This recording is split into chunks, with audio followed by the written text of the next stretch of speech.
Welcome to the NHL Wraparound podcast featuring Neil Smith, President General Manager of the 1994 Stanley Cup champion New York Rangers, and longtime ESPN NHL veteran Vic Morren. Together, they share no-nonsense opinions on news and issues around the National Hockey League. Whether you're a casual or diehard fan, each episode of NHL Wraparound will leave you more informed. Now, here's your hosts, Neil and Vic. Welcome to the NHL Wraparound Summer Coolers presented by Lugaroo. Vic Morren, along with my good friend and partner in crime, Neil Smith. And, of course, we're both wearing the lighter shirts today because the Central Division, who we're covering today, sent 5 teams to the playoffs last year. We'll be in black for the Pacific Division. We dropped that show on Wednesday the 27th. Because they only send 3 teams. So real good logic that we use here. Yeah, and it's meaningful stuff too. I'm sure that everybody out there is just like amazed at it. You know, amidst everything else, before we start the show, we're also both freshly coiffed today. Of course, I'm only 9 minutes from in the chair to out the door. You know that, you got a little bit more going up top, so it takes a little longer for you. Well, and you probably pay a lot less than I pay. You know, they got less work. They do. They do. Look, right down the middle. Grass doesn't grow on a busy street, as they say. So with that, we're totally ready to go here on the Central. But before we do that, just a reminder to people of what we do. We go through all the teams in the division, descending order. First place finish from last year, all the way down to last. So we start with Winnipeg, we end with Chicago. We give a little bit of stats. We give the ads, the drops, the RFA, UFA signs. And from there, we continue on with discussion. So are we ready? We're more than ready. I've been ready for a long time. Yeah, about 5 minutes. But nonetheless, we start off. The Winnipeg Jets, the President's Trophy winner from a season ago. First time that's ever happened for that franchise. 56-22-4. They got off to that amazing 15-1 start and had probably the most dramatic first-round victory. Coming back in Game 7 against the St. Louis Blues, they were down 2 goals with 1 minute and 56 seconds left in the final game. Got the 2 goals. Cole Perfetti scoring with 3 seconds left to tie the game before Adam Lowry won it just over 16 minutes into the second overtime. But they wound up falling to Dallas in the second round. And the biggest single problem for the Jets in the playoffs, Neil, 6-1 at home, 0-6 on the road. And that's the single biggest reason that this club wasn't able to advance to the conference final and perhaps beyond. Absolutely. And I think the other thing that people looked at in the playoffs and maybe gave him too much scrutiny was Connor Hellebuyck, their goaltender, who won the MVP trophy and the Vezina trophy for 24-25. I thought he played okay in the playoffs, but he certainly wasn't like he was during the regular season for whatever reason that is, whether it's the defense wasn't as good in front of him, whether their structure fell apart. Connor Hellebuyck didn't look like MVP of the league in the playoffs. We're going to get to him a bit more later in the Jets segment, but let's first talk about the player movement during the course of the summer.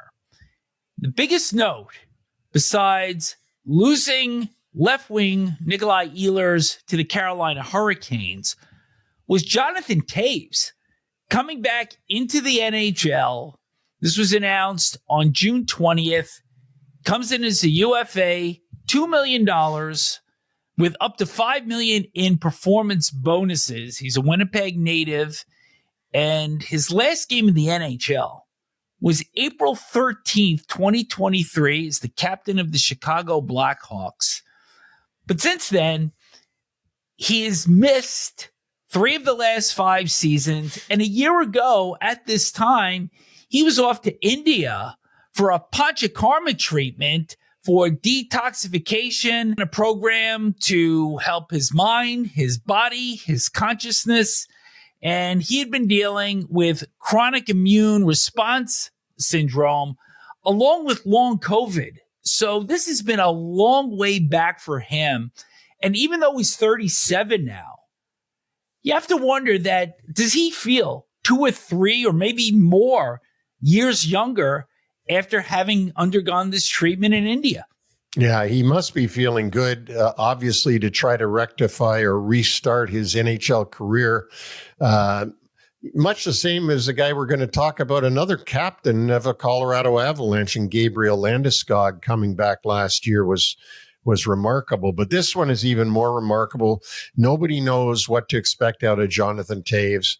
They do know he's a tremendous leader. He got the Stanley Cup handed to him by the commissioner 3 times. He's a 3-time Stanley Cup winning captain. And it's hard to go and find guys that have won more Stanley Cups as a captain than Jonathan Toews. So it's going to be interesting to see what he can add and to see what Ehlers leaves them without, having left the team. They also lost Mason Appleton, who's a very serviceable center for them in their bottom 6. Brandon Tanev is a UFA, goes to Utah, and Dominic Toninato signed as a UFA by Chicago. So those are their losses. And the reason I wanted to go in that direction is because when you lose Ehlers, you lose Appleton. Tanev was acquired by trade, so he really wasn't part of that infrastructure of the Jets. But now when you look at who the Jets have tried to fill in with, in addition to Toews, the biggest name is Gustav Nyquist, who signed as a UFA from Minnesota, 1 year, $3.25 million, and he slotted in to the second line along with Toews and Cole Perfetti. They also signed Cole Koepke.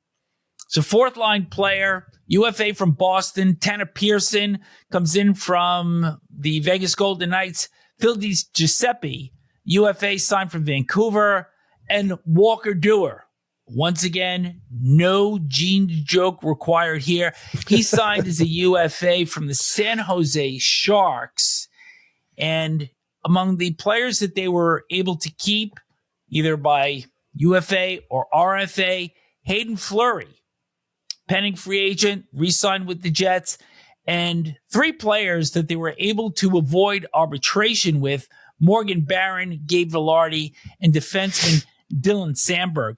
But when you look at this in the collective, Neil, and the players that they've lost and the players that they're able to sign, is this a true indication of the Winnipeg market simply not being that desirable? It's a great city, but it's also 40 below there during the winter. Yeah, and it's Canada too. So the Canadian, you've got all the Canadian tax issues and all that kind of stuff. I can say, Vic, that the Winnipeg Jets, when you play for Winnipeg, everybody that's played there has loved it there. They love playing there. Do they want to go there? No. Do they want to get traded there? No. Do they want to sign as a free agent there? It's not a very desirable spot to go, but you got to give Kevin Cheveldayoff and his staff a lot of credit that they could win the President's Trophy.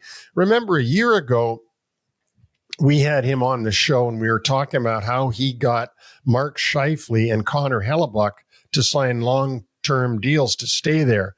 And they really want to see that team win in Winnipeg. They want to win in Winnipeg. They don't want to win somewhere else. So let's go through the team and the way we always do. I don't see that big of a change, but let's take a look. Well, in doing so, their top line is going to be just fine. It's Kyle Connor, it's Mark Scheifele, it's Gabe Vilardi. And those are 3 high-end players, probably going to be one of the best lines in the NHL. I would certainly put them in the top 5. But on that second line, it starts to thin out a little bit because you've got Taves, who's an unknown. Cole Perfetti, I think, has to pick up a little bit of the slack of Ehlers being lost to the Carolina Hurricanes. And Gustav Nyquist is in his 30s. And then your third and fourth lines, I think it's a crapshoot in terms of how much offense you're going to be able to get from them.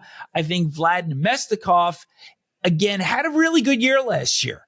And it's going to be imperative that they get some contributions from those third and fourth lines if they're going to be able to, I'm not going to say repeat. I don't think this is a back-to-back President's Trophy winning team, no matter how you slice it, no matter how much things go right for them this year.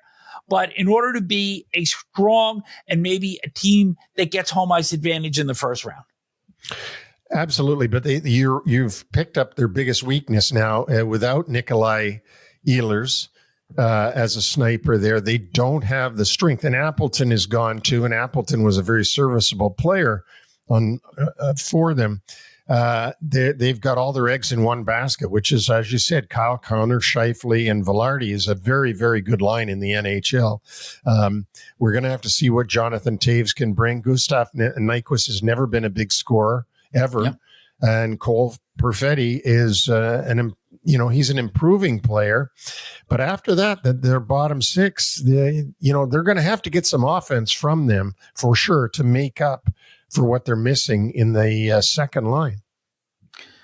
What do you make of their defense? Because the first pairing, Josh Morrissey, probably under the radar, one of the best defensemen in the NHL. He's paired up with Dylan DeMello on the first pair. Dylan Sandberg, who we just mentioned before, being retained as an RFA. He's with Neil Pionk on the second pair, and then Hayden Fleury and Luke Shen on the third pairing. So I like this group as a collective defensive group. And then, of course, you've got Connor Hellebuck in goal. And you mentioned him at the head, Neil, that playoffs were a struggle for him. And in his last 3 postseasons, starting in 2023, 3.44 goals against, 886 save percentage. 24, 5.23 and 870 in that disastrous series against Colorado. And then last year, a little bit better, 3.08 and an 866 save percentage. And so for all the accolades that we have seen, 3-time Vezina Trophy winner, won the Hart as MVP last year. When you start to put a resume of playoff performances like that, how much does the regular season even matter anymore, no matter how well he does in 25-26? No, he's got to, obviously, he's going to try to go out and do what he did last year in the regular season. But then when the playoffs come, all eyes will be on Connor Hellebuck again to see, can he perform at the level that he does during the regular season? And we haven't seen that from him. There's just no other way to slice it. We just don't get the stellar goaltending out of Connor Hellebuck in the playoffs that the Winnipeg Jets see during the regular season. What's your expectation here? Because I think we can make too much of losing Ehlers. And in the bigger picture of things, this team is fairly comparable personnel-wise to where they were a year ago. And Scott Arniel, now in his second season, running the team. I don't think there'll be any secrets there. But what is their aspiration in terms of where they expect to finish during the course of the regular season? We know what they want to do in the playoffs, but what's realistic? I think it's realistic for them to be in the top 3, obviously in the Central Division, and they'll be trying to win that Central Division, I'm sure, to get home ice in that. I don't think at the beginning of the season they'll be talking about the President's Trophy. Nobody ever does. They'll be talking about let's get into first and stay in first, and they have a legitimate chance to do that. There hasn't been many back-to-back President's Trophy winning clubs in the history of the President's Trophy. And I don't think Winnipeg's going to do it either, just because they've done it and they know that the important stuff starts in April. So I think their aim is going to be first place and stay healthy and keep the dominance going at home ice. To finish first again, even in the division, is going to be a daunting task because there are some real heavyweights that came in right behind them last year, starting with the Dallas Stars and Glenn Gulletson taking over for Peter DeBoer after that rather interesting decision and then post-game exchange with Jake Ottinger in Game 6 of the Edmonton series in the conference final. This is a club that has lost in the conference final 3 consecutive years, including back-to-back to the Oilers. And I'm going to start right there, Neil, because Jim Nill is now one general manager of the year, 3 consecutive years. Some interesting movement with this club. And I also have to think that the window for Dallas is starting to close a little bit because you could only knock at the door so many times before having to get through. And I think this is something that we talked about during the playoffs last year, that something always seems to happen in Dallas during the course of the playoffs. You look at their club, you think they're all set up, everything's ready to go. They're going to make that next step forward, and they're going to finally win the Stanley Cup again for the first time since 1999. And something always manages to derail this train. It does, and that's sort of the way we talked about Connor Hellebuck just a minute ago with the Winnipeg Jets. Yeah. The thing that I worry about with the Dallas Stars, they got a really good lineup. I mean, no doubt about that, but listen to these names. What are you hearing? Jamie Benn, Tyler Seguin, Matt Duchene. These are not young players. These guys are in the twilight of their career.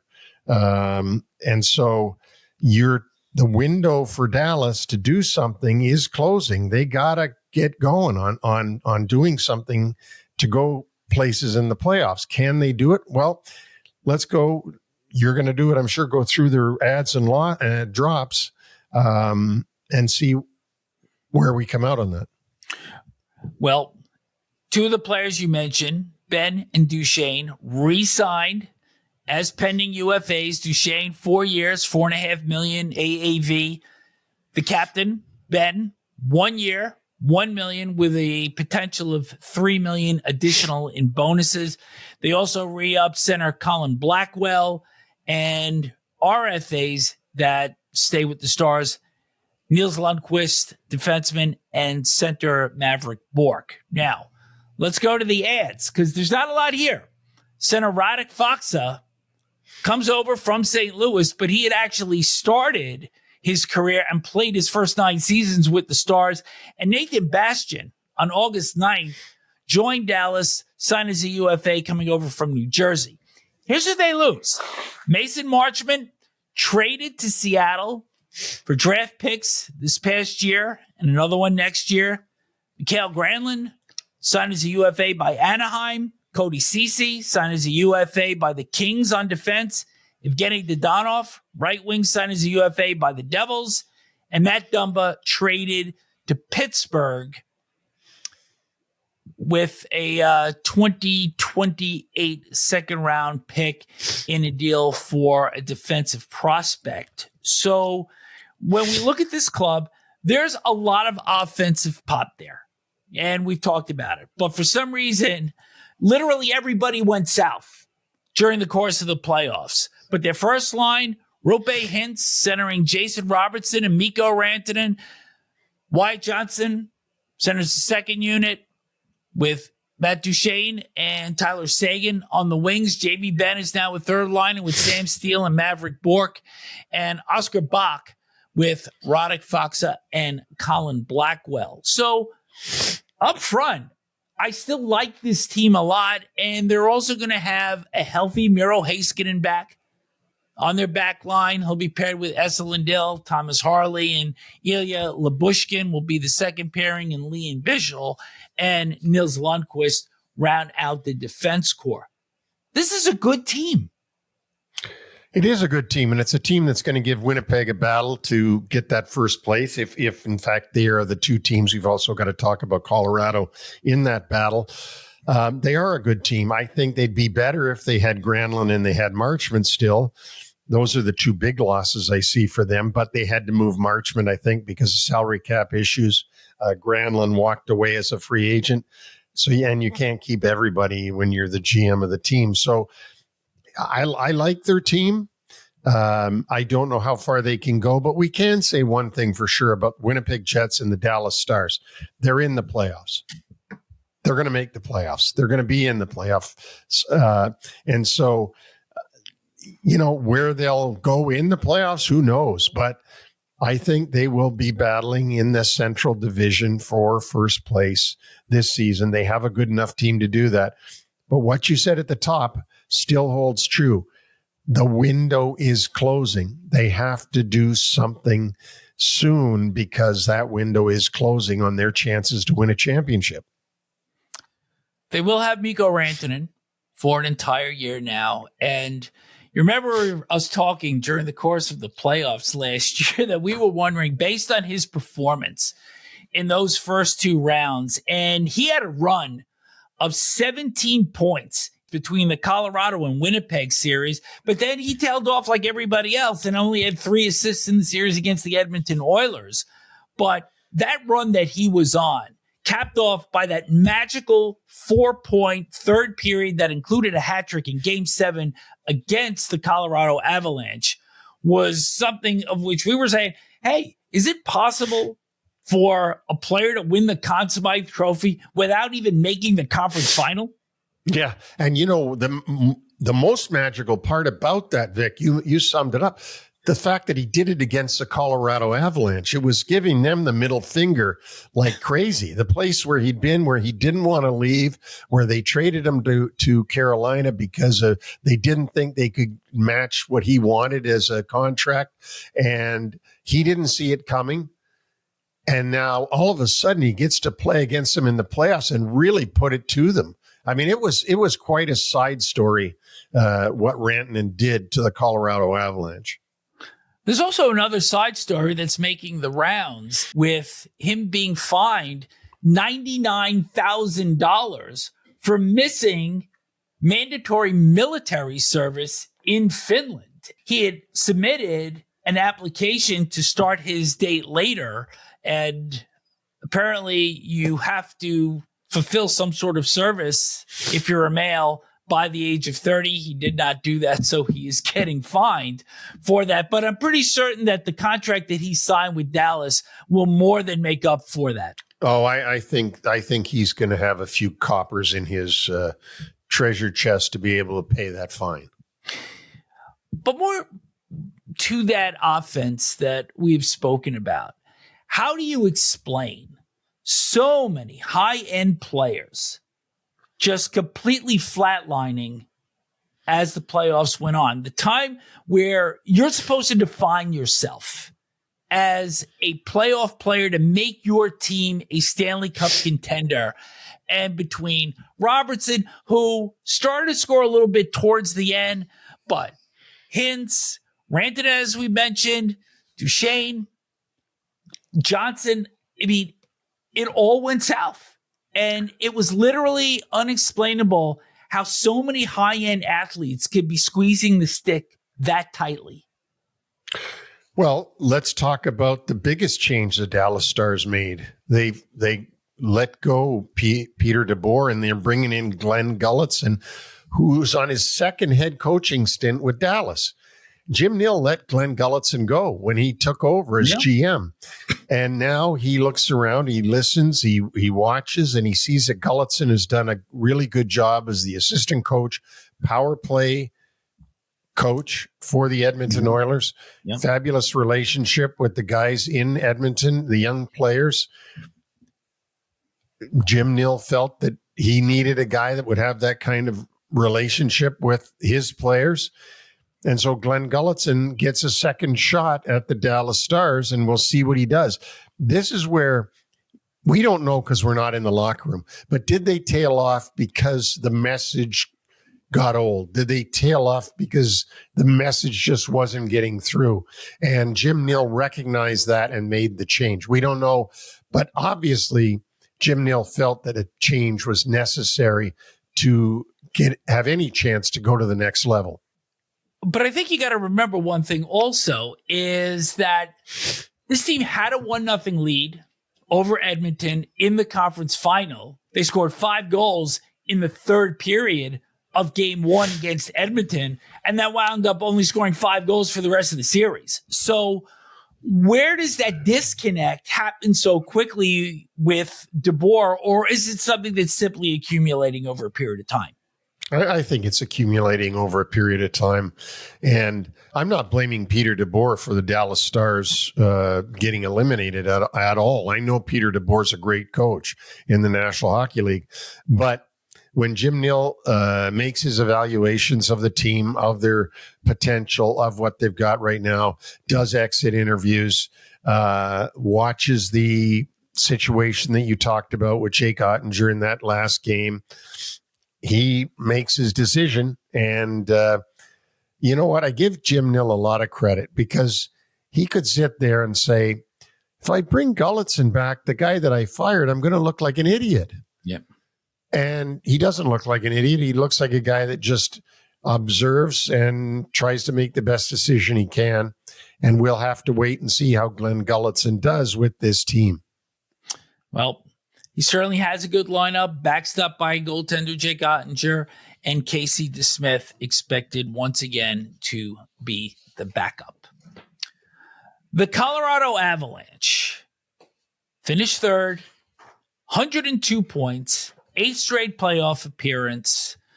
But, boy, that third period in Game 7 against the aforementioned Stars is going to still continue to haunt this team because this is a club that I think we expect big things of every single year. They're explosive. Maybe next to the Edmonton Oilers have been the most entertaining team in the league over the last several seasons. But 4 seasons in a row with 100-plus points, and they've been out in the first round twice and out in the second round once since winning the Cup in 2022 down in Tampa Bay. And before we get into the personnel moves, I'm starting to wonder if this is a club under Jared Bednar, who's starting his 10th season with the Avalanche. Is this team more sizzle than they are steak? I don't think so. I think they've got what happens, I think, to all of us that are watching is that we see Nathan MacKinnon, who's in the top 3 forwards in the league in anybody's book. Yeah. He's got to be. I mean, maybe you take it to 5. I'm not going to argue about it. And then we see Cale Makar, who's marvelous a defenseman. I mean, Norris Trophy winner, brilliant player. And I think we all get drawn in by that as to they've got to be good. And then you look at the other players that surround these 2 superstars, and they're good players. Mm-hmm. They are good players. But I think it's those 2 guys that really make you buy into the Avalanche and their chances to win the Cup. I mean, I know I did for sure. So, you know, Jared Bednar's got to get this team to go a bit further than they did last year. Everybody in the league knows that success is quantified by what you do in the playoffs. And last year, I was quite surprised that Dallas was able to beat them. But, of course, I was quite surprised that Rantanen ended up going from Colorado to Carolina to Dallas. And that was the difference in the series. So they're a juggernaut. I mean, let's go through their losses and adds, and then we'll figure it out from there. Well, certainly you can, because they can certainly roll 4 lines, but as you said, let's look at their personnel movement during the course of the summer.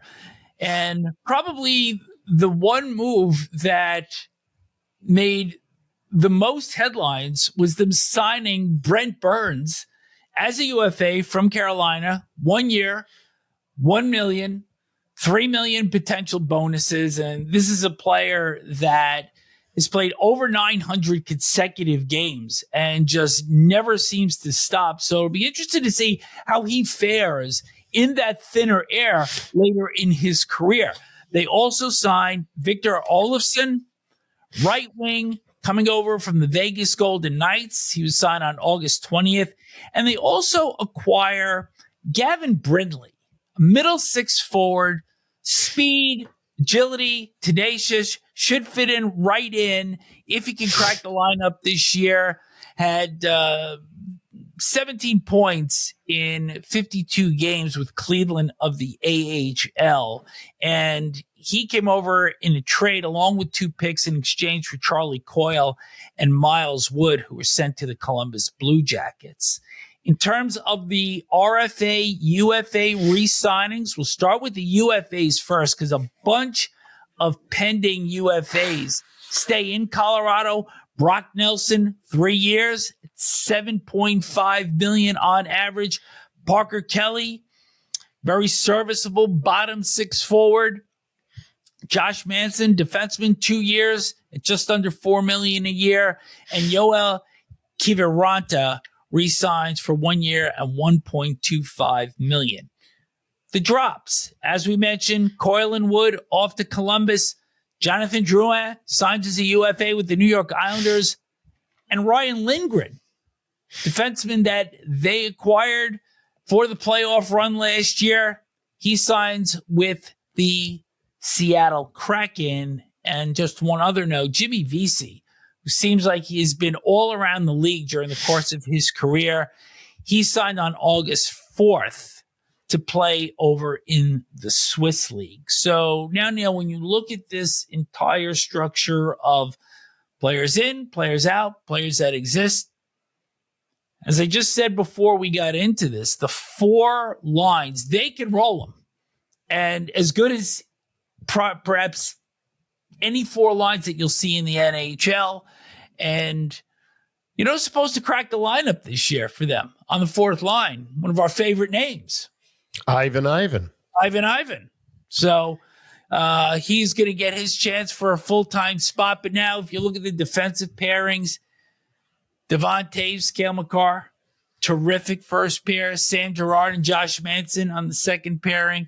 And Sam Malinsky and Brent Burns as the third pair. And, of course, you've got the Woods in goal, that being Mackenzie Blackwood and Scott Wedgwood. So, again, this is a team that, personnel-wise, you look up and down this lineup, and to me, it's been disappointing that they have not been able to escape the second round since winning the Stanley Cup 3 years ago.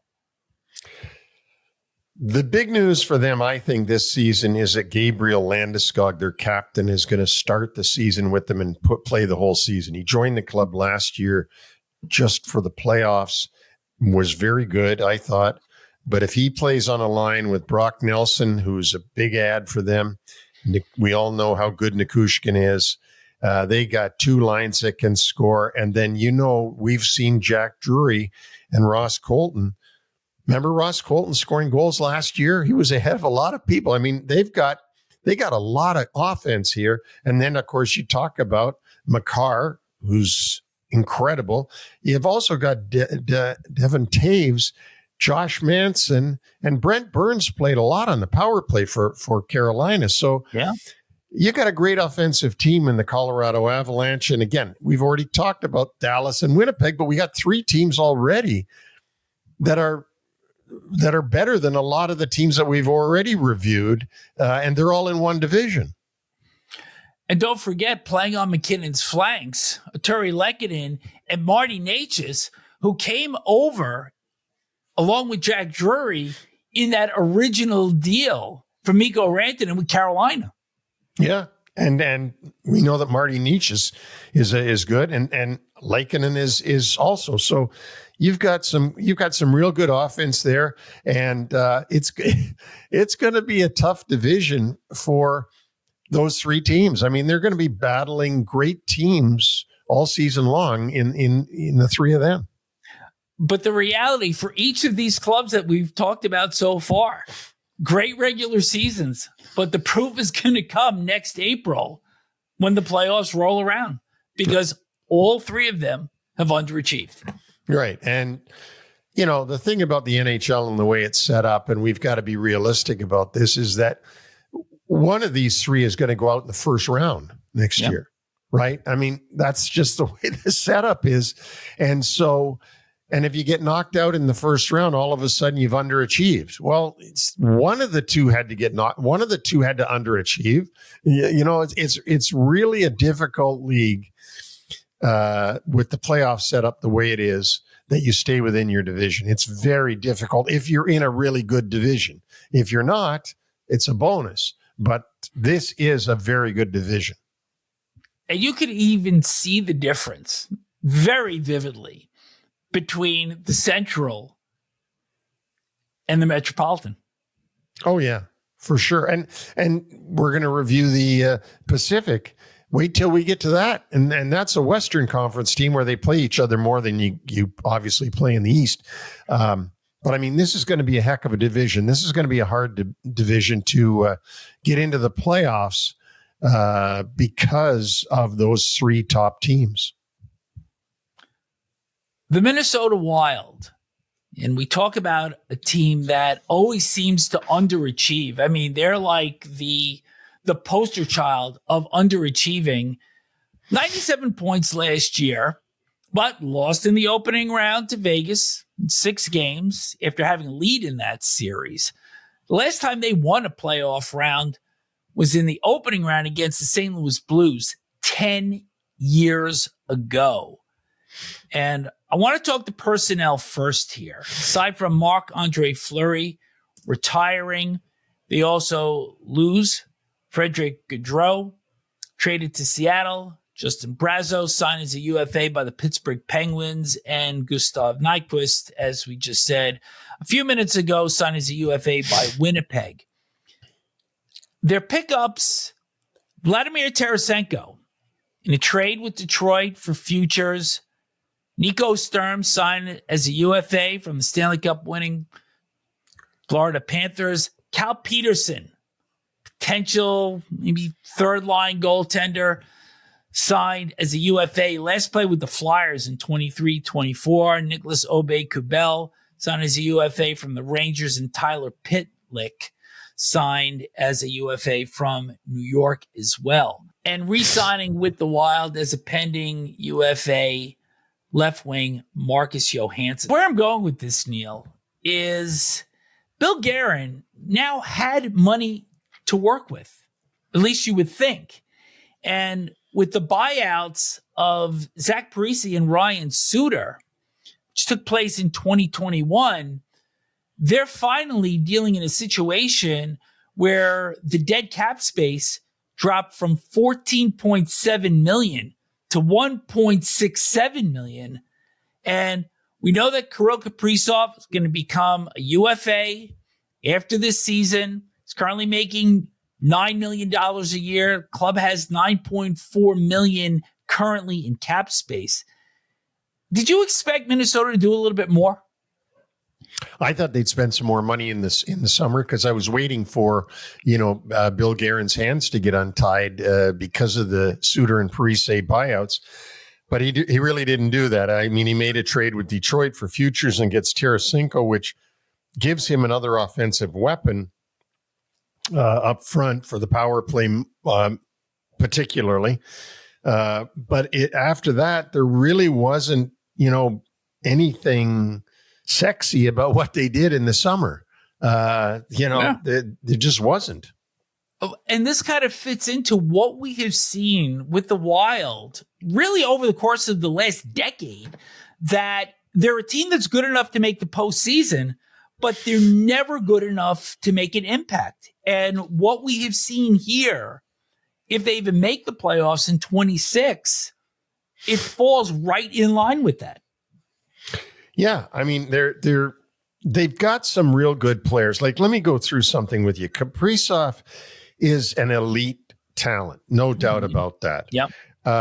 Joel Eriksson Ek is a very, very good player. Matt Boldy is a really good young up-and-coming star. They have also Ryan Hartman, who's one of these guys that is sort of their Tom Wilson, I would say, and is a valuable guy. They've got some real character guys like Foligno, and on their back end, they've got two very good young players that are coming into their own. One who just started in the playoffs last year, and that would be Zeev Buyam. But Brock Faber is a real good defenseman and a young defenseman. And of course, they got their captain, Jared Spurgeon, back there as well with Bogosian and Jacob Middleton. So their defense is pretty good. They don't have the offensive weapons. If Matt Zuccarello at his age is still playing on the first line, that's not I don't think that's a good indication of a great offensive team, but they have some weapons. And as I said, Matt Boldy's getting better and better. Where can they go in the playoffs? I don't know. They are a playoff team, it looks like to me, the way that they're structured. They do have some potential depth in their prospect pool also. Defenseman David Jiricek, and then bottom six forwards, potentially Danila Yurov and Liam Ogren. So that will certainly potentially augment this club. And wanted to point out on defense that Jonas Brodin is expected to miss the start of the season with surgery for an upper body injury. And in goal, Philip Gustafsson will be the number one, with Jesper Wallstedt expected to have the backup role with Marc-Andre Fleury retiring. But now, as we look at this, I still think that this is a bubble team based on what they had done during the course of the offseason, which from my chair is underwhelming. Yeah, I think it's a wild card team.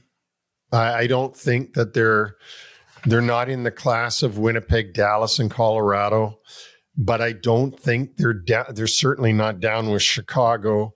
I think they're above St. Louis and above Utah, but that can all change with one injury. So you could be right, Vic. They could be just a bubble team. I think the best we can hope for with them is a wild card spot. I agree. And when we do the Pacific, I'm going to give some props to Anaheim, but that's for the next show. And also, before we drop this, remember also you talked about the potential of the big injury. Kirill Kaprizov missed a lot of time last year. He sure did. Right? And if any of those bigger forwards for them, talking, Matt Boldy among them, they miss a significant amount of time, there are going to be two or three clubs that are waiting to jump into a wild card spot and could vault Minnesota. Just saying. Oh, absolutely. No, there's no doubt about it. And, their head coach, John Hines, is going into his third year with the Wild. He succeeded Dean Evison.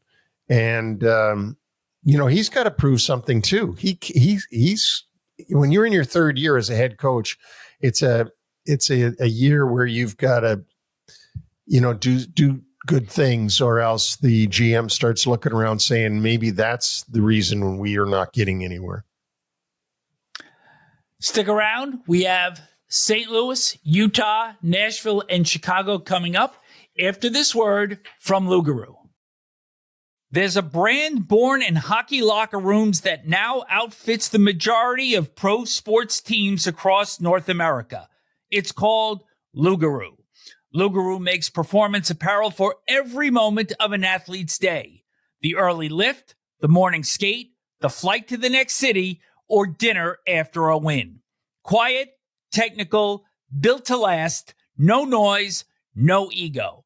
If you're the guy who shows up early, stays late, and doesn't need applause, this is your uniform. The cut is sharp, the details deliberate, and the gear holds its shape when the day gets heavy. Hockey players choose it because it supports the work between shifts, the hours that actually decide the game. Check out Lugaroo at lugaroo.co. That's LOOGAROO.co. And use the promo code Wraparound and you'll get free shipping. More than ready, Lugaroo. And once again, we thank Lugaroo for being the presenting sponsor of the NHL Wraparound Podcast Summer Coolers. We continue with the St. Louis Blues. Last season, 96 points. They come in fifth in the Central, but they do get a wild card spot. And the reality is they should have been playing in the second round because, as we'd mentioned earlier in the show, they had a 2-goal lead with less than 2 minutes left in Game 7 against Winnipeg and let that get away before falling in double overtime. But in looking back, certainly the turnaround of the season came when Jim Montgomery replaced Drew Bannister after 22 games. Club went 35-18-7. And that included a 12-game winning streak between March 15th and April the 3rd that helped the Blues secure that wild card spot. And, I know that you've been such a big proponent of Montgomery, and it's certainly telltale in the numbers as to how this team responded, not only to start playing winning hockey, but to be a hard team once they got to the playoffs. And it took everything that the President's Trophy winning Jets had to take them out. It certainly did. And let's go back a year. A year ago, Doug Armstrong, the general manager of the team, made huge headlines by signing 2 restricted free agents from the Edmonton Oilers in Dylan Holloway and Philip Broberg. And it looked right then that he was sending a signal to everybody that we're not going away easy. And he started the season with Drew Bannister being his coach. But when Jim Montgomery got the early dismissal from the Boston Bruins, Jim Montgomery had been in St. Louis once already as an assistant coach. And Doug Armstrong was very quick to dismiss Drew Bannister and hire Jim Montgomery. And as you said, Vic, the season started to really turn around for them. They were the really surprising St. Louis Blues. I don't think anybody expected them to make the playoffs. And it was because of their run that they had that knocked out really the Utah team out of contention for that playoff spot. And, they thrust themselves into the playoffs. And so the bubble teams all got knocked back, including Nashville, who we're going to talk about, who everybody had in the playoffs at this time last year. But at the very least. Weren't able to make it. So Jim Montgomery is one of the best coaches in the league, in my view. And let's go through their team and how it's changed over the offseason. Not much in terms of volume with changes during the course of the offseason for the St. Louis Blues, but a couple of very notable free agent signings.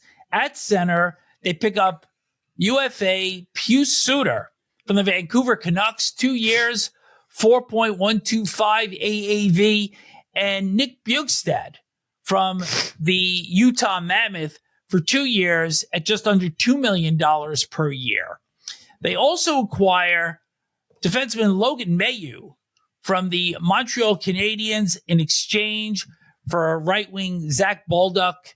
And Mailloux, big guy, 6'3", 213, has a big shot and I think gets a chance to start his career over again because the Montreal Canadiens drafted him and got a lot of heat for it because of an incident that had taken place in 2020 where he had some objectionable photos of a woman and they were released without her consent.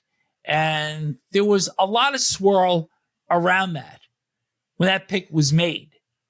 And now Mayu gets a fresh start in St. Louis and has been very remorseful for the actions that he took. Yeah, and he does get this chance to just be a hockey player now and not have that hanging around him for his whole career. A couple of other notes in terms of their re-signings. RFA Joel Hofer stays on for the next couple of years, just under $3.5 million a year as the backup to Jordan Binnington. In terms of their drops, Radek Faksa, who we'd mentioned earlier in the show, goes to Dallas, and Nick Leddy claimed off waivers by the San Jose Sharks. And a final note, Milan Lucic, 37 years old, hasn't played since the 23-24 season when he played just 4 games for the Bruins in his second stint in Beantown. He's going to try out and try to make this club. And he's also recently completed the NHL Player Assistance Program. So as we start to look at this team, I think Doug Armstrong, Jim Montgomery have to be pretty comfortable with how this team advanced, the moves that they've made. And I believe this is going to be a very difficult team to play for the entire season, 25-26. Well, I think it is going to be too. I think it's going to be, they're going to pick up where they left off last year, and Jim Montgomery's still the same coach, and he's going to coach them the same way. And certain things are going to be unacceptable to him. So, they're going to be fighting with the same teams, Minnesota, Utah, and the rest, because there's definitely 2 classes of teams in this division. The elite, that's, of course, Winnipeg, Dallas, and Colorado. And then there's the rest that are not elite. I'm not saying they're bad. They're just not in the same class as those Stanley Cup contending top 3 teams. If again, Vic, we say this so often that if you can see improvement in their younger players, then they'll have a better season. They got some real good players. Braden Shen is still a good captain of the team. Jordan Kyrou can score goals. Robert Thomas is good. Pavel Buchnevich has still got a lot of life left in him. And you mentioned Suter, you mentioned Neighbors. And now in the back line, Cam Fowler, who came over from Anaheim, seemed to have a new life once he got to St. Louis. Colton Parayko played for Team Canada in the 4 Nations and was very good. Broberg is a young developing player. And so if they can get them to continue to develop their young guys, they're going to have a pretty good year, in my opinion.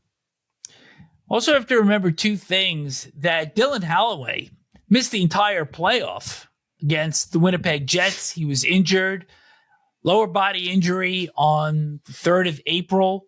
So he's expected to be ready for camp. And I also think Jimmy Snuggerud, who we saw a little bit up front in that series against the Jets, he's got some potential also to crack this lineup. So when you take their forward group, it's not overly dynamic, but they're solid. Their defense is solid. Their goaltending is solid. And it goes back to what I said just a few moments ago. This is going to be a hard team to play against. It is. And of course, I don't think they have the greatest of depth on this team, meaning, who's waiting to get into an injury spot. So they got to stay healthy in order for them to maximize their potential. But I think the Blues, let me say this, I think the Blues are better starting 25-26 than they were starting 24-25. Before we leave the Blues, we talked about their drops a short while ago, but probably the most notable loss for the team in the offseason had nothing to do with anything going on the ice, because John Kelly was let go after 21 seasons with the team. And because we've had so many great guests on NHL Wraparound. We had Sam Rosen on the night before his final game. We've had Kenny Albert, and play-by-play guys are as identifiable with the club as many of the players are. And Kelly was certainly such a fixture in St. Louis. He followed in the footsteps of his dad, the great Dan Kelly. And he's going to be lost because both he and Jamie Rivers, who was his analyst, he's now being moved over to the pre and the post game shows. They're radio guys. Chris Kerber and Joey Vitale will now simulcast the games. And I think when you read that, you texted me right away. And it was like, what's the team doing here? Oh, it's unbelievable to me that you could have a legacy play-by-play man like John Kelly, whose legacy is he's following his Hall of Fame father, Dan Kelly, who was the voice of the Blues. John has a similar voice, like Kenny Albert and Marv Albert. They have similar voices to their dad. His call was good, and yet they took the voice of the team that everyone has grown up listening to and tossed it aside. And from what I understand, John Kelly is probably going to do some of the LA Kings games this year.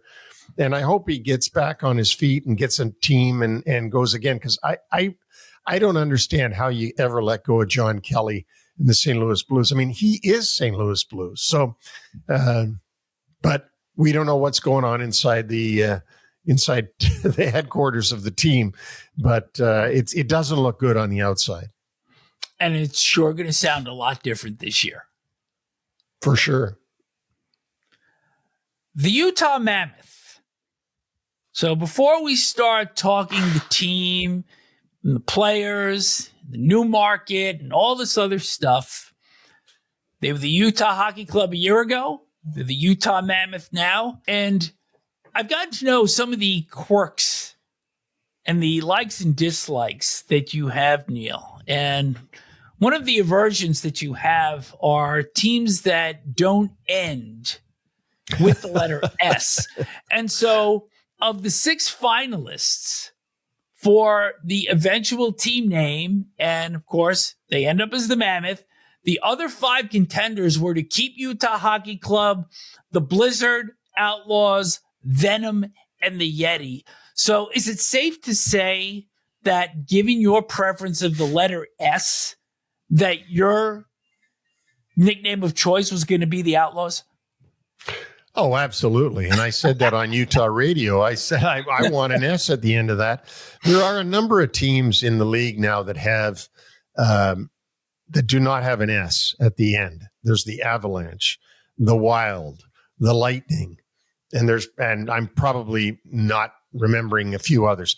But Kraken. You know, the Kraken. I'm old school. I like the original 6 all had an S at the end, or have an S at the end. And I just like to see an S. I find it hard to think that Clayton Keller walks around Salt Lake City and says, I'm a Mammoth. You know, you walk around New York, you say, I'm a Ranger, or walk around Toronto, I'm a Leaf. Even I'm a Blue. I'm one of the Blues, but I'm one of the Mammoth. Anyway. Do you like the logo at least with the woolly mammoth, the profile, the tusks? I guess so. I mean, yeah, sure. I mean, it's a little bit like the team we're going to talk about after the Mammoth and their logo. Meaning the prehistoric saber-toothed tiger. But we are really digressing here. So let's jump into a team that I think has a lot of promise. And they finished last season 6th in the Central, 89 points. But probably the biggest bugaboo that they had was an 18-15-8 mark at home. And if we're doing real math, that's 23 losses in 41 home games. And that was essentially the difference between them really knocking at the door and them kind of ending up on the fringes. Yeah, that certainly was. And that was talked about a lot, why their home record wasn't as good as it had been the year before when they played in that little bandbox in Phoenix, the Mullet Arena, where the college team plays. That's something that Coach Tourney is going to have to look at and try to figure that out, because, you know, you can lose on the road and your fans don't get mad. They don't like you losing at home where they're watching it. So that's one thing that Utah's got to get turned around. And I think for this club also, it's time, because they've missed the playoffs for 5 consecutive seasons and 12 out of 13 years, including their time back in Arizona. They do make a very significant offensive acquisition, picking up right wing J.J. Peterka in a trade with the Buffalo Sabres in exchange for Josh Stone and Michael Kesselring. Peterka then turns around and signs as an RFA for 5 years at 7.7 AAV. They also bring in left wing Brandon Tanev as a UFA from Winnipeg. Scott Perunovich, defenseman that was not qualified by the New York Islanders. And a pair from the defending champion Panthers, defenseman Nate Schmidt, 3 years, $3.5 million on average, and backup goaltender for Karel Vejmelka, Vitek Vanacek, signed for 1 year and $1.5 million. So you got a little bit championship pedigree there. And I thought that was pretty significant. And in addition, players that they managed to re-sign from their own organization, pending UFAs, Kailer Yamamoto and defenseman Nick DeSimone, and also left wing Michael Carcone. And in terms of RFAs, center Jack McBain, who you may remember probably had his biggest piece of notoriety last year because he was the player that collided with Alex Ovechkin and broke Ovi's leg. Yeah, and that was really an unfortunate situation. And Ovi never thought that the guy did it on purpose. They just happened to hit legs together right at center ice. I remember that well. Obviously, Ovechkin came back no worse for wear when he did rejoin the Capitals. But this is an organization and a team that's got to get into the playoffs. Not necessarily this year, but they better be banging on the door this year. They got to be banging on the door. They got a coach in Andre Tourney, who's never made the playoffs, coaching their team, and he's going into his 5th season. And it's tough in the NHL to get it 5 seasons as a head coach and never make the playoffs.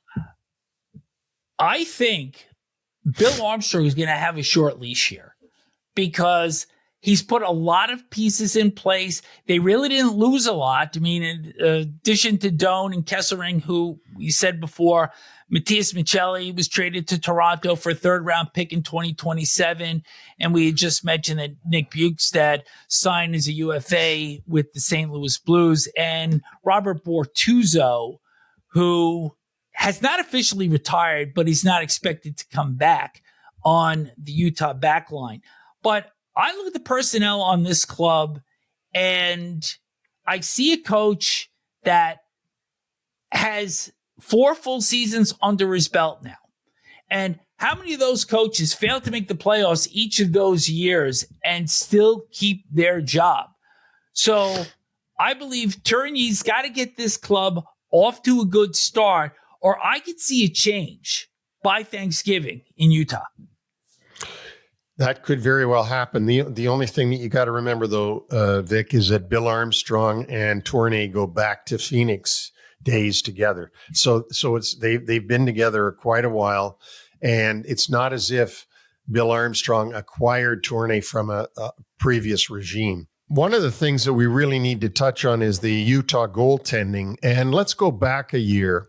Connor Ingram was supposed to be the heir apparent to be the number one. Karel Vejmelka was his backup. They were going to try to give it to Ingram. It didn't work.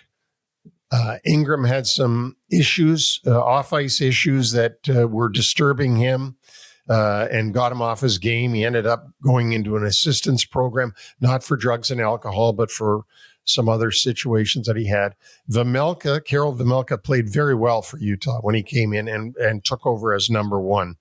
And I guess because of that, that's why they signed Vitek Vanacek, to make sure that they had two capable goalies all year long, because they can't trust that Ingram will be there. And I'm not criticizing him or saying anything that he's done is wrong or bad. I'm just saying, when you go through a year like they had last year and he completely leaves the team, you got to be worried starting this season. So that's why they've got the 3.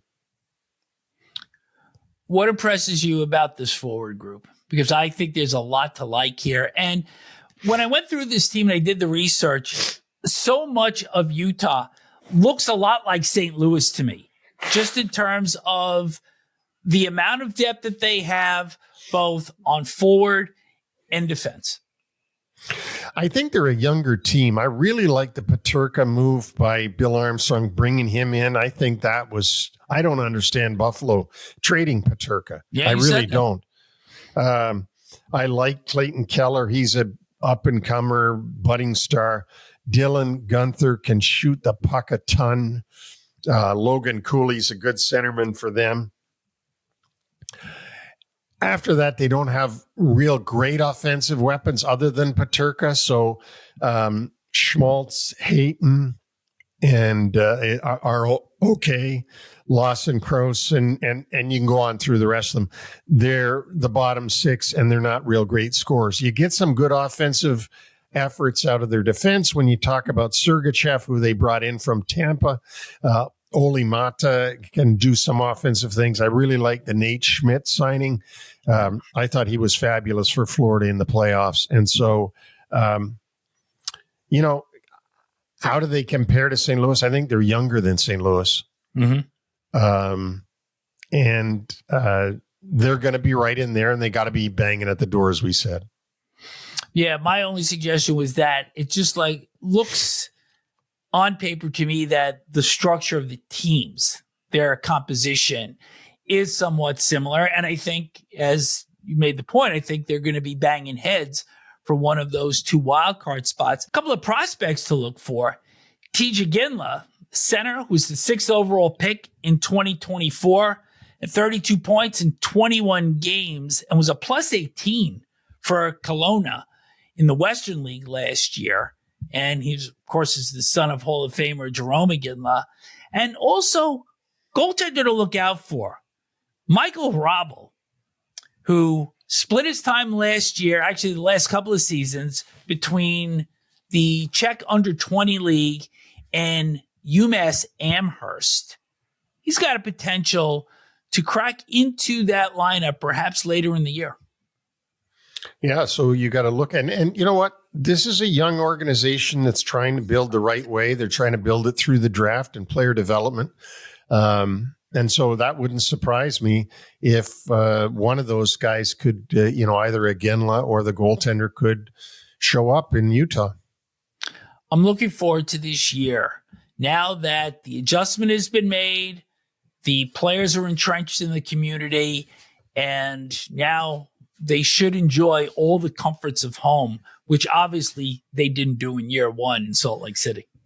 No, they didn't enjoy winning in Salt Lake City. But from what I hear from everybody, it's a great place to play. And, Salt Lake is getting used to having a Major League Hockey team, and that's going to take a while. The Nashville Predators, 30, 44, and 8 season ago, 68 points, 7th in the Central, 14th in the West, 30th overall.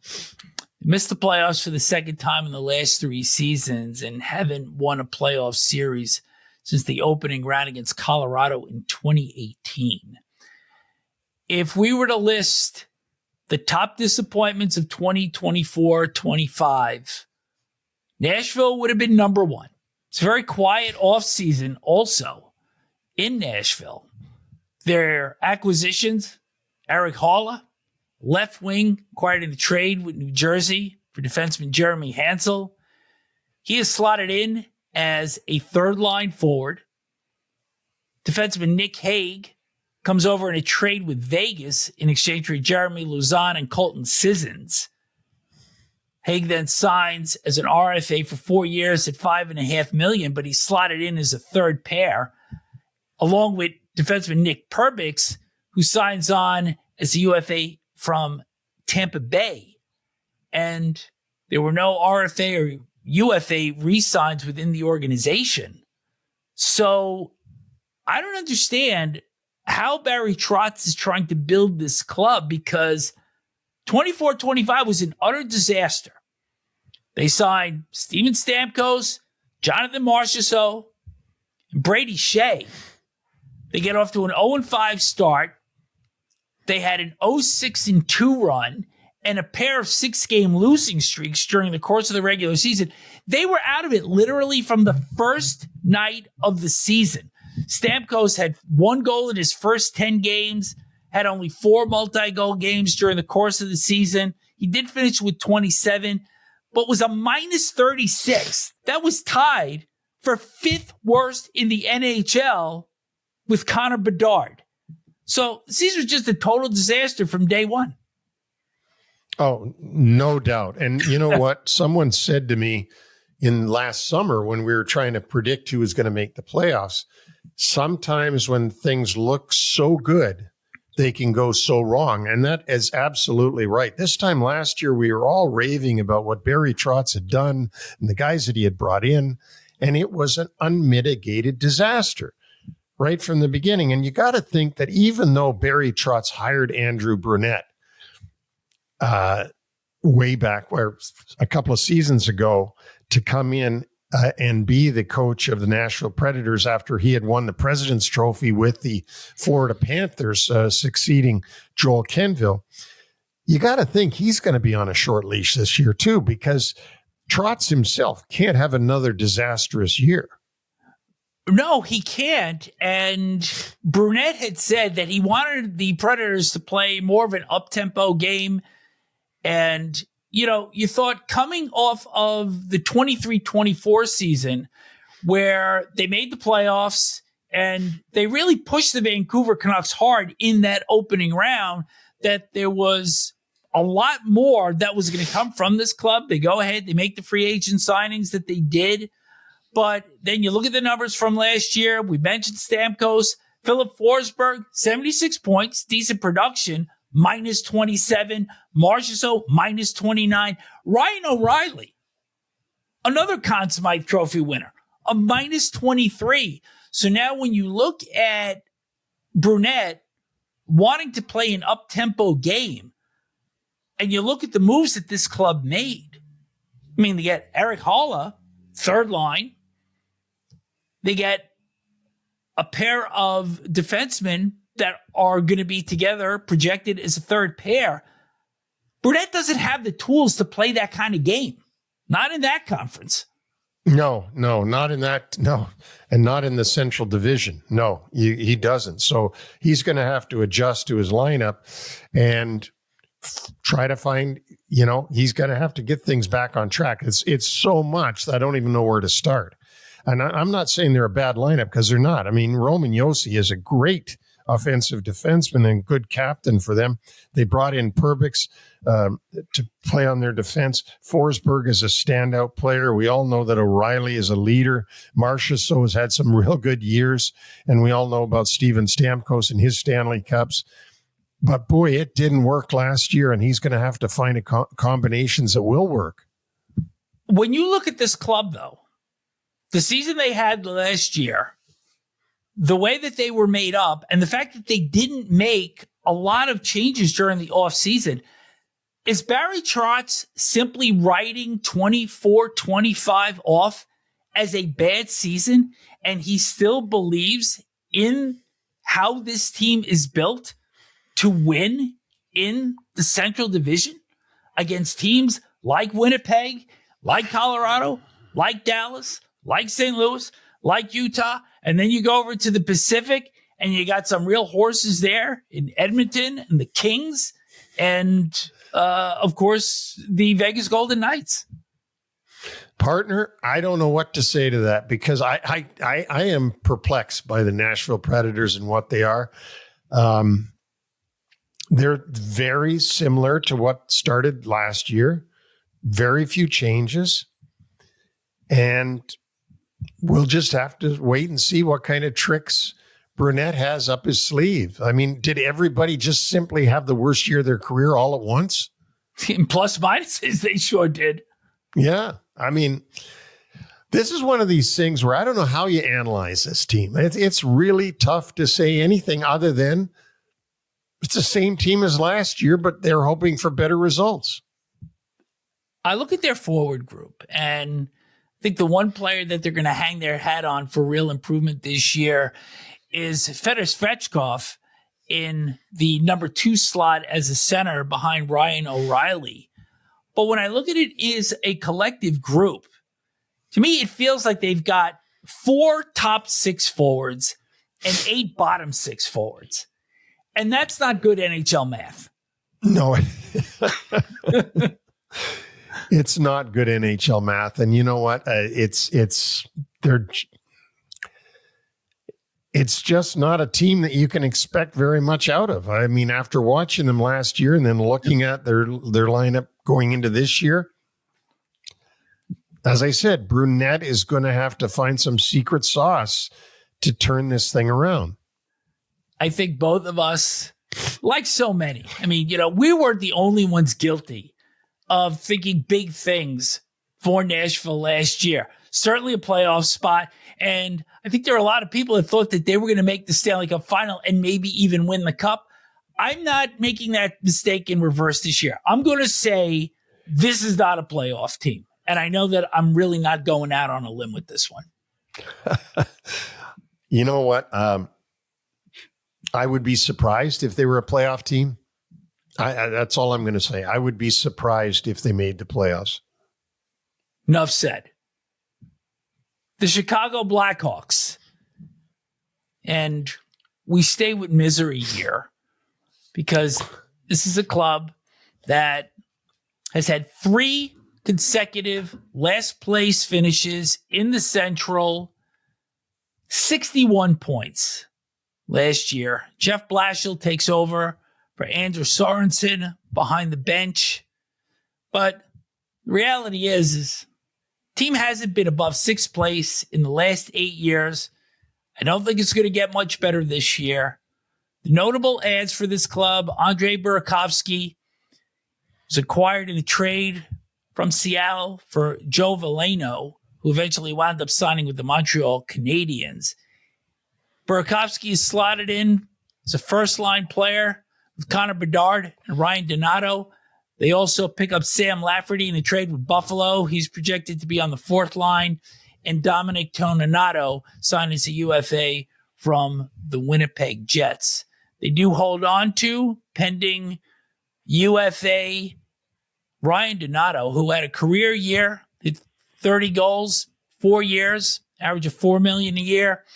And they hold on to defenseman and RFA Louis Crevier, goalie Arvid Soderblom. And here's the shocker, Neil. And this is a signing that will be effective in the 26-27 season. And now you got to wonder, what is GM Kyle Davidson thinking here? Because he signed center Frank Nazar, who slots in number 2 behind Bedard.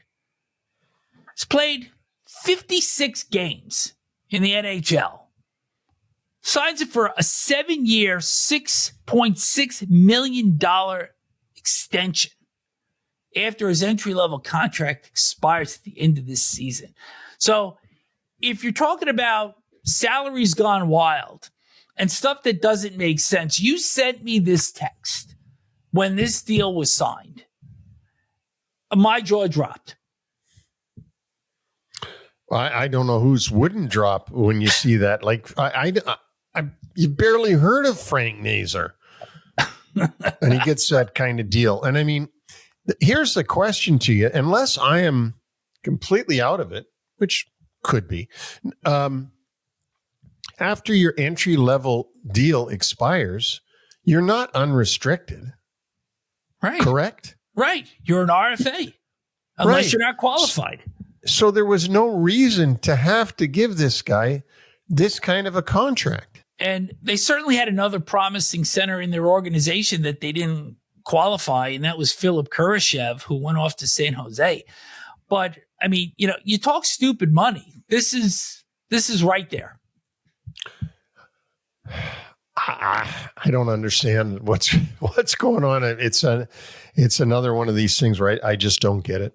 A couple of other players that drop from the Chicago roster, both retirements. Alec Martinez retired on April 12th.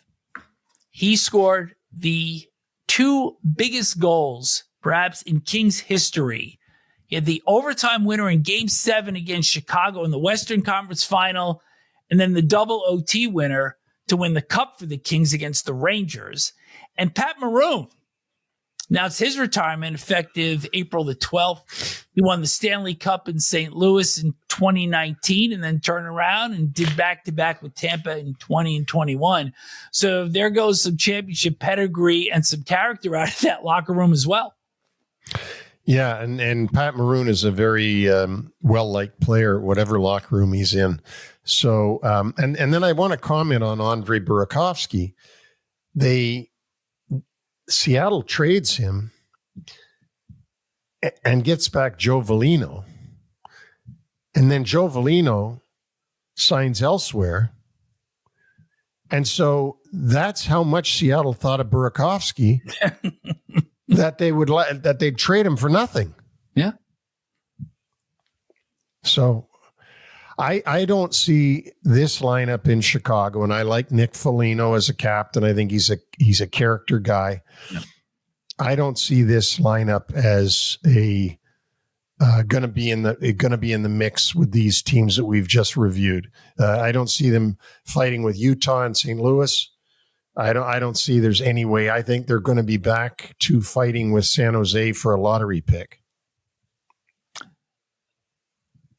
Davidson has Connor Bedard's contract, his entry-level deal, expiring at the end of this year. Bedard has come under a little bit of heat. I mean, and look, you're expecting a smallish player to turn the franchise around when he was selected number 1 overall in 2023. But the truth of the matter is, I think if people had a choice between Bedard and the 2024 number 1 overall pick that went to San Jose, Macklin Celebrini, they're choosing the latter.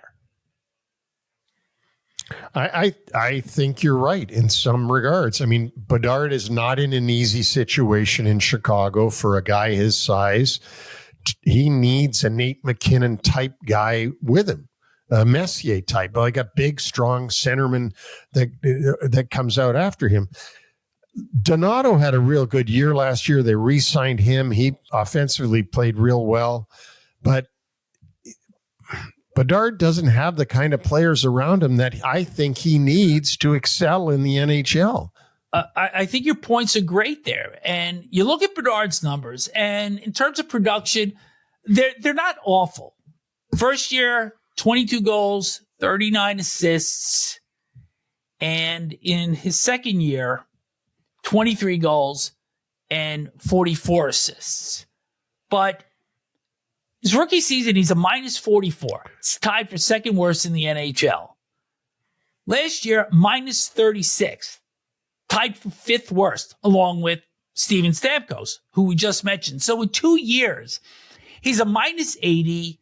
There has been a lot of criticism about his play away from the puck. And again, we've said there's a lot of pressure that's put on him. And you just mentioned the supporting cast that he has. Teuvo Teravainen, Tyler Bertuzzi, Nick Foligno, Ilya Mikheyev. And you look at these players that once you get past Donato, those four players that I just mentioned are probably bottom six forwards on virtually every other team in the NHL. Yeah, I mean, Bedard doesn't have people to play with. And when you look at it, you think perhaps what the Blackhawk organization thinks is that Nazar is the next best thing they've got to Bedard, and they need them both to be able to compete.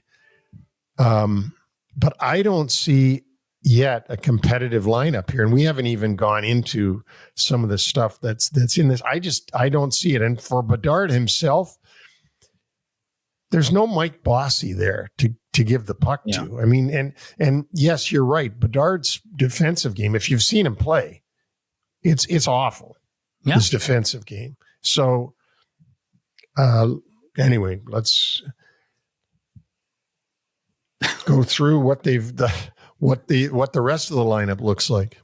There's not much there. I mean, in terms of their back line, it's a lot of no-name players. They do have 3 prospects in Artyom Levshunov, Sam Rinzel, and Kevin Korchinski.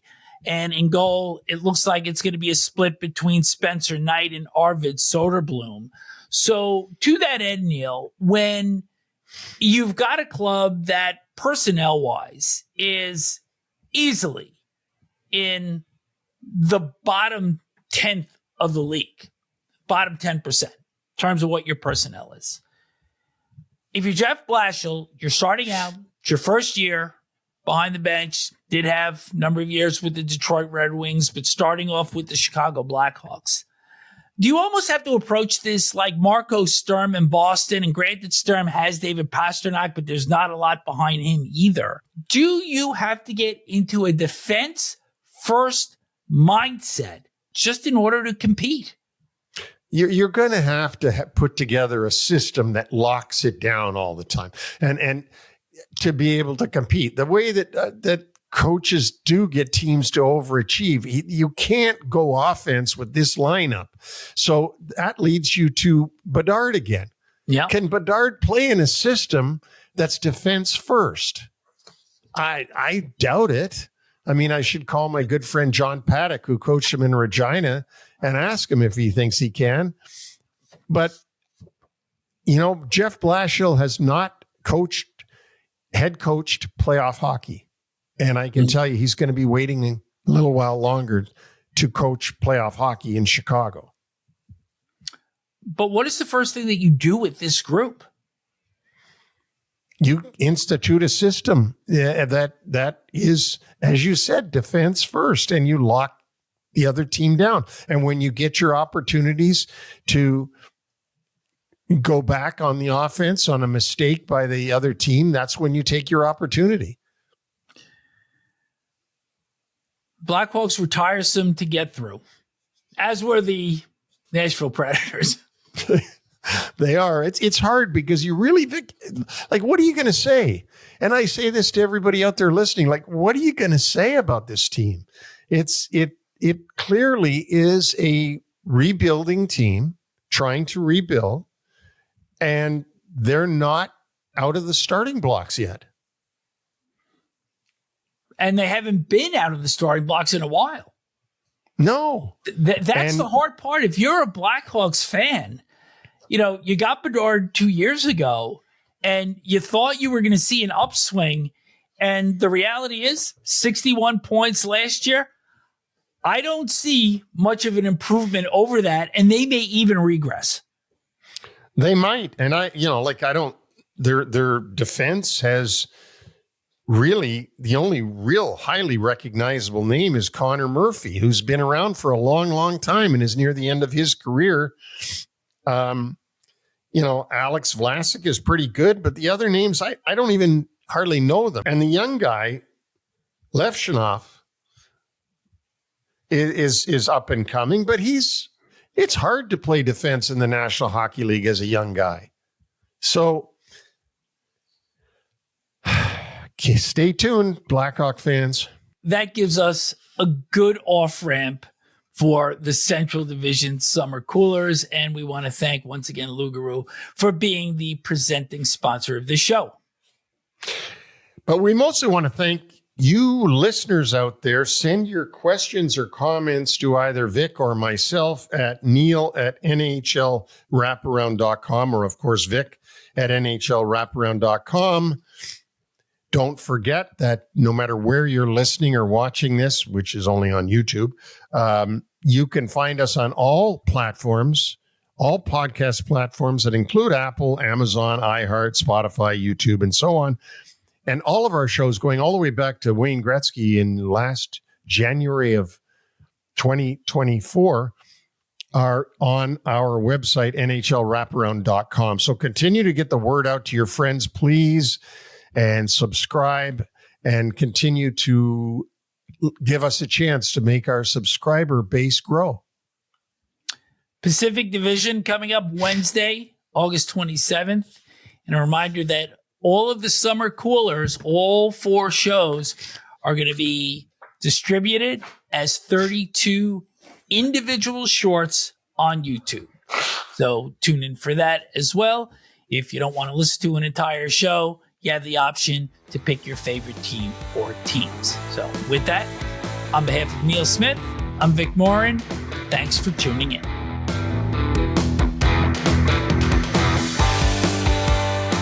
Thanks for joining us on the NHL Wraparound podcast. Don't forget to subscribe to stay up to date on all the NHL action.